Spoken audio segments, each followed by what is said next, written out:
Rainbow Support Group Coordinator, back again to talk about human rights. 2020 is an election year, and so now it's time to talk about one of my personal favorite rights, the right to vote. In the United States, all citizens who are over 18 and who are considered competent or able to make their own legal decisions, which means not under guardianship or only under partial guardianship, have the right to vote. But this wasn't always the case. When the United States first became independent and the Constitution was written, the Constitution itself didn't actually say who could or couldn't vote. The Constitution said that the states got the right to choose which people who lived in their state got to vote. Most states only gave voting rights to white, landowning men. This meant that people of color, Native Americans, women, and white men who were too poor to own property were not able to vote. A series of amendments to the Constitution, acts of Congress, and Supreme Court decisions gave more people the right to vote. I'm going to talk just a little bit about those historical moments that extended voting rights to more people. The first one is that in 1870, the 15th Amendment to the Constitution was passed. This said that citizens cannot be denied the right to vote based on the color of their skin.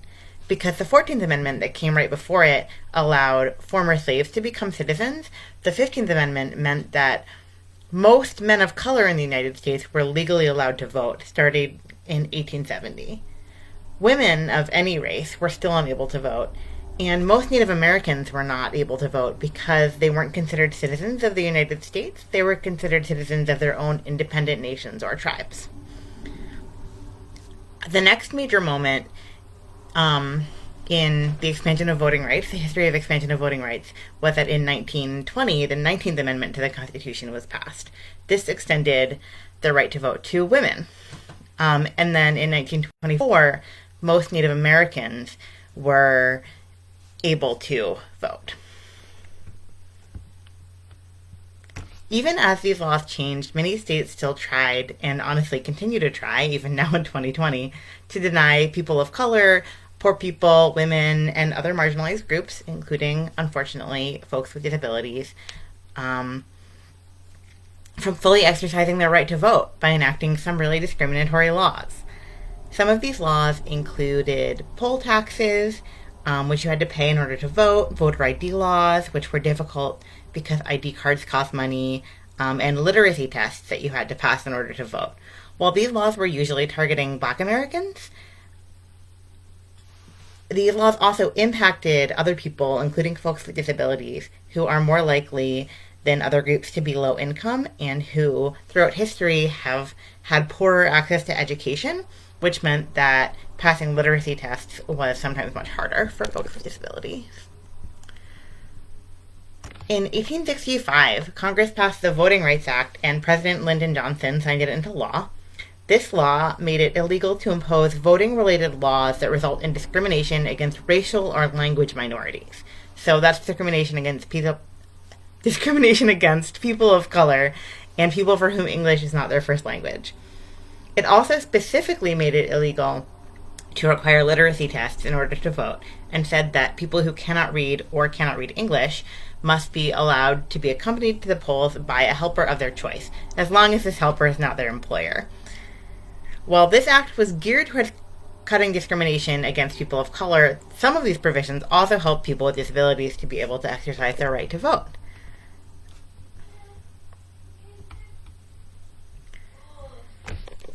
However, even now, some states continue to make laws that make it harder for certain groups of people to vote. This includes shutting down polling places in poor neighborhoods or neighborhoods that have a high percentage of people of color, which makes it harder to get to the polling place, especially for folks who rely on public transportation. Also, in most states, people who are in jail or prison cannot vote, and in some states, anybody who has ever been convicted of a felony cannot vote again for the whole rest of their lives. Because of bias in policing and bias in our court systems, this usually affects people of color more than white people. Also, not all polling places are accessible to people who need wheelchairs to get around, and some polling places are unable to offer Braille to voters who are blind, which discriminates against people with certain types of disabilities.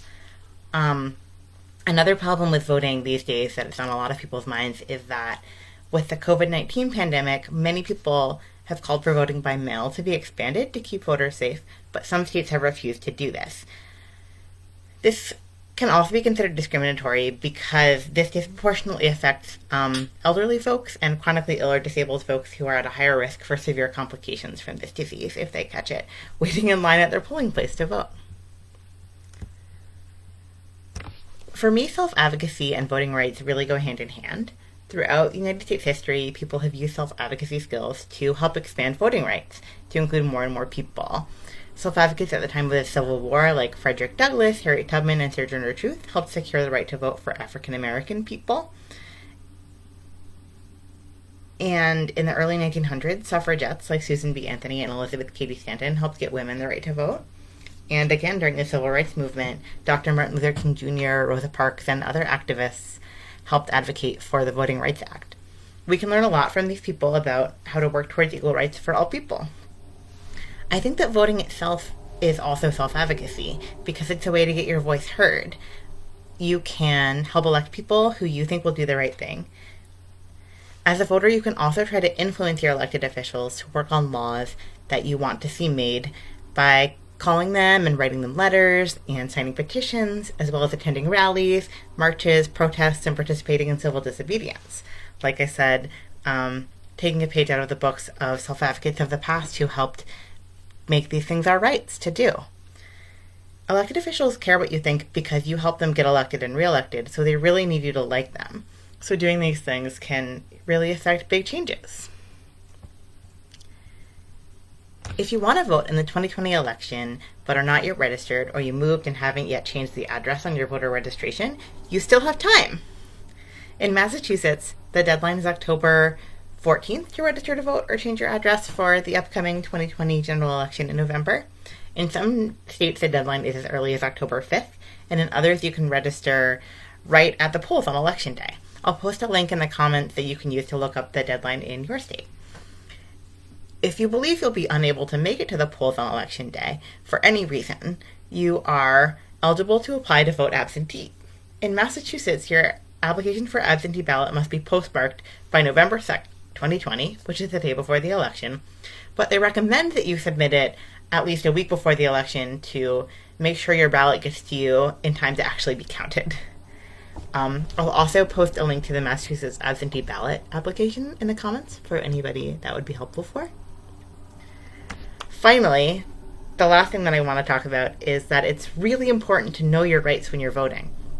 If you need help, you have the right to bring someone to the polls with you to help you. No one at the polling place is allowed to try to intimidate you, to get you not to vote, or to get you to change your vote. If your rights are not being respected, there's a hotline to call to report discrimination or intimidation at the polls, which I'll also post in the comments. If you have any questions about voting rights, questions about human rights in general, or an idea for a human rights topic you want to learn more about, or if you just need support, please reach out. You can leave a comment here, send us a message, call, or email us. Thank you so much for watching.